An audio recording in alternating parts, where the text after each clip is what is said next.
ब्रह्मा, विष्णु और महेश,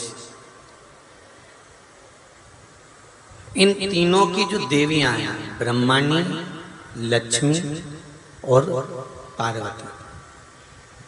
थोड़ा ध्यान लगाकर सुनना। हरतालिका तीज शिव महापुराण की कथा ही नहीं, आप जो तीज करते हो, हरियाली करो चाहे सातुड़ी करो, उस तीज की महत्वता क्या है, इस हिंगोली की शिव महापुराण की कथा में अपने को समझना है कि उसकी मूल तत्वता, उसकी महत्वता है क्या, उसका महत्व क्या है।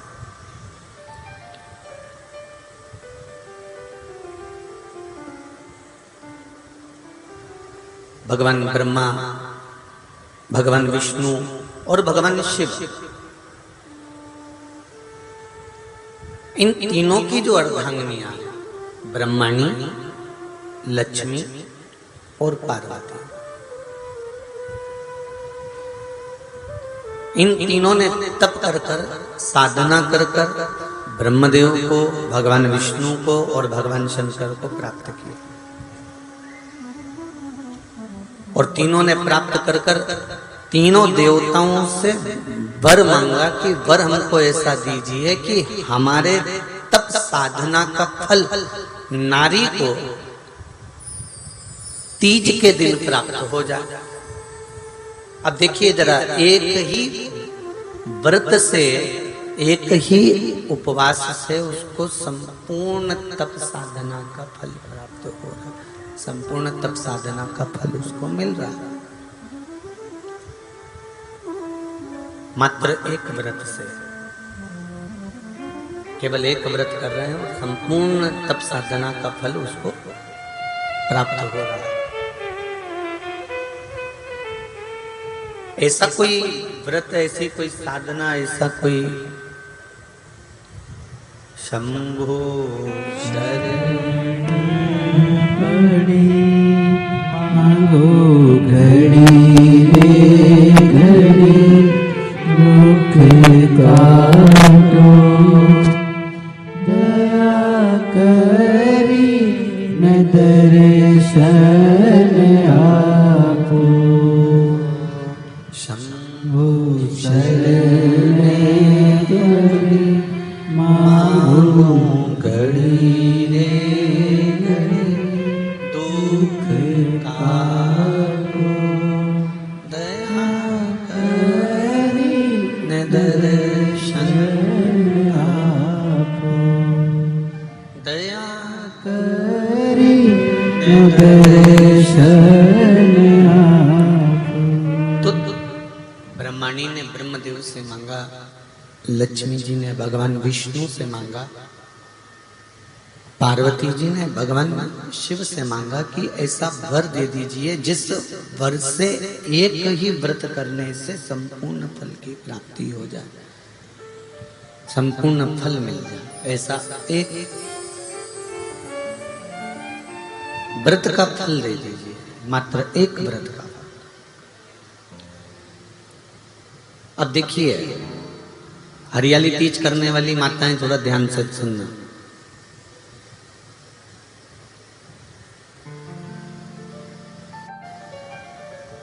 हरियाली तीज जब माताएं करती हैं तो एक हरियाली तीज, एक गणगौर की तीज, ये दो तीज के व्रत ऐसे होते हैं जिसमें जब माताएं करती हैं तो उस समय पर उमा,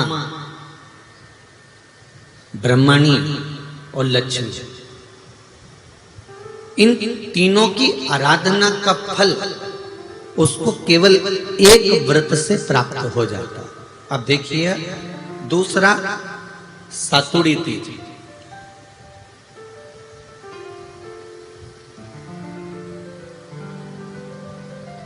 इसमें उमा और महेश्वर, उमा और महेश,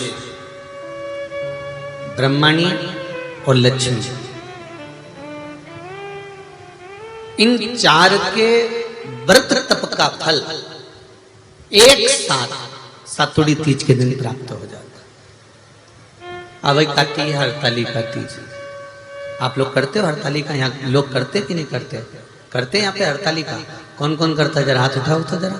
अरे सभी करते, रखो रखो, बहुत बढ़िया, बहुत अच्छी बात। एक आती है हरतालिका तीज।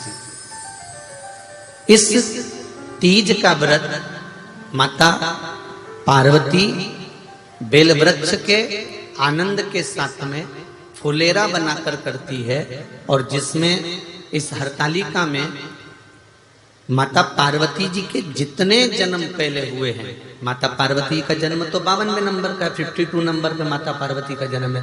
इससे पहले तो माता के 51 जन्म पहले हो चुके हैं, 51 जन्म माता पार्वती का पहले हो चुके हैं।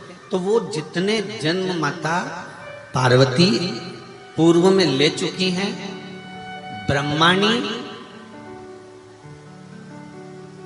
जितनी बार ब्रह्मदेव के साथ में विराजमान हो चुकी हैं, इंद्राणी जितनी बार इंद्र के साथ विराजमान हो चुकी हैं, और लक्ष्मी चाहे वो राधा के रूप में हो, चाहे वो रुक्मणी के रूप में हो, चाहे वो सतभामा के रूप में हो, चाहे वो यमुना के रूप में हो, चाहे वो गंगा के रूप में हो, जितनी बार माता लक्ष्मी ने रूप धारण करे हैं वो सब रूप में,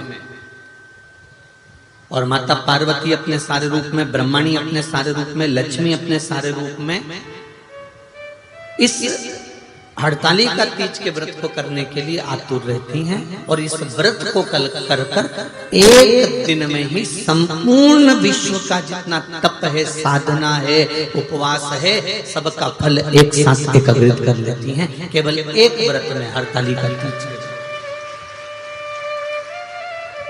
अब एक बात ध्यान से सुनिएगा, सारे व्रत,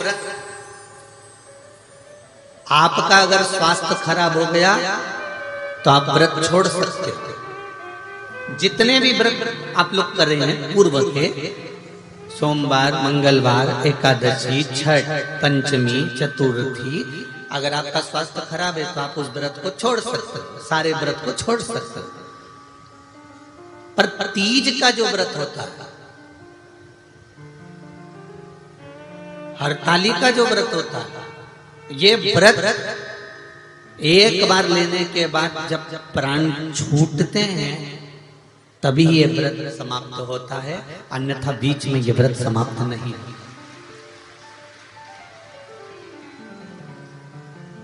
ये व्रत समाप्त होता ही नहीं।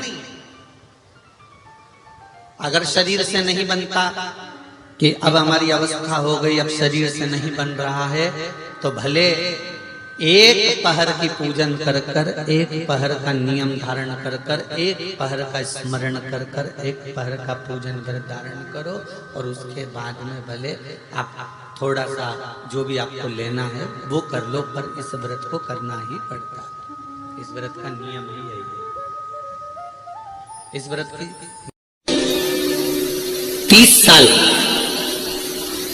25 साल शादी को हो गए हो और अगर संतान का सुख नहीं हो, तो मेरा निवेदन है, फुलेरे में जो सबसे नीचे के जो फूल लगते हैं, सबसे आखिरी के जो फूल लगते हैं, उसमें पीला कनेर या लाल कनेर का फूल उसमें अवश्य लगवा दीजिए।